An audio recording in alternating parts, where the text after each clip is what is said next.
this year, and the rebound will be taken by Sacramento and Mo Harkless. Now his 15 in the last 3 years. It didn't take Buddy long to get the first one up, did it? No, and Buddy, as you mentioned, really high percentage. Down low to Drummond. This is what he can expect. If he's down low, LeBron will find him, and he scores. I tell you, he made a very victory.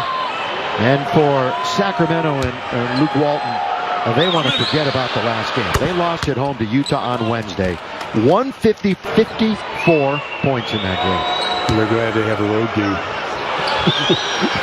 You want to get out of Sacramento for a while. And no call. March just missed the last game.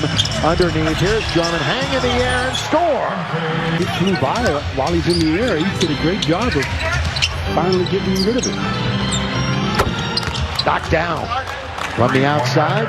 On Monday with 10 games to play, but the teams chasing. Dallas started the night 1 game back. Portland 2 back. And while we have a moment, here's a quick word from Jack. Stu, with just 2.5 weeks left in the regular season, you know, you can look at the standings and try to figure out who might play who. No idea. Leaders right now are in play on who they might match up in the first round. Halliburton lob underneath, and that's what Rashawn Holmes does. It's a very well-guarded secret when he was going to come back, and he leads his team in scoring, 25.5 points, about 8 assists. Complete control of the basketball. They've got numbers coming back the other way. When you miss a layup, you normally give up a hoop. Yeah. So that would be a 5-point switch with Halliburton. Has a couple of rebounds and an assist. And the 1 point lob underneath to AD. He's in very deep. Gets double teamed. Going to turn. Give it up to Drummond. He puts it up, and again, Drummond can't finish. Well, they've given him a couple of nice opportunities right around the rim. Yeah, AD and LeBron both stolen by LBJ, but it's right back to Buddy Hield. We're going to get a whistle on the perimeter. James was going the other way before he could actually control the basketball. What a bad break, though, for Sacramento. They stopped the game because of the shot clock. The Kings had a 2-man advantage.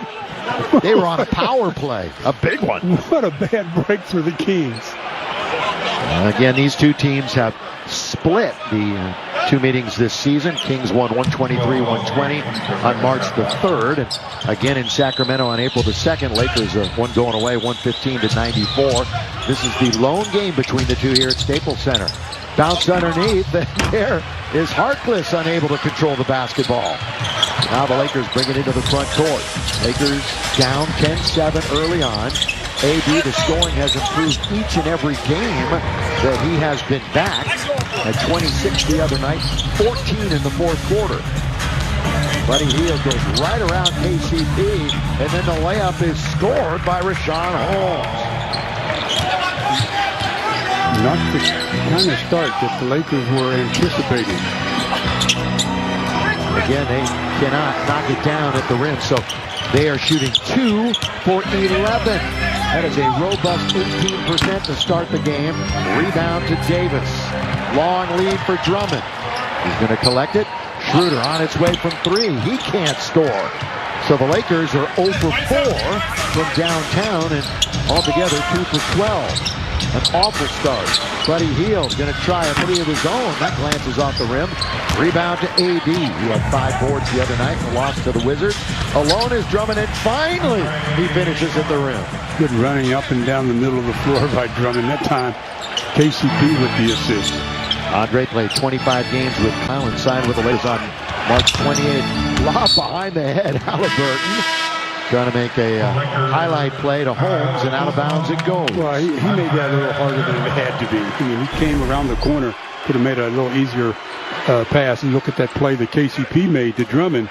Really easy delivery and nice little catch and lay in by Drummond. All right, so Bron goes out. This would be a normal time he would go out in the rotation anyway, so this is nothing to be concerned about if you're a Laker fan.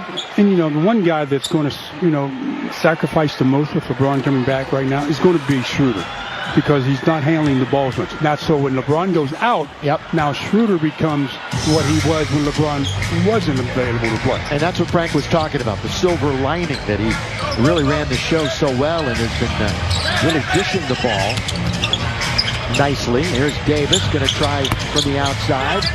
Well, he and Markieff Morris have really been struggling from beyond the arc, although AD has knocked one down. It's been 5 games since Keith has hit a 3. Kuz is in the game for the Lakers. They're going to hand off to Buddy Hield, rolling. It's Holmes. He'll scoop and he'll score. They got a lot of good action off their high screen and roll. That's why they're getting into the paint so easily. We're going to see a former Laker, albeit a very short-term Laker, Damian Jones, in a moment. He's waiting at the scorer's table. Schroeder showing that speed all the way to the cup. That's what Dennis can bring to the table. Well, he sure changed his speeds, changed his directions. Well, he had a front row seat to Russell Westbrook the other night. What a look-away pass and a beautiful one.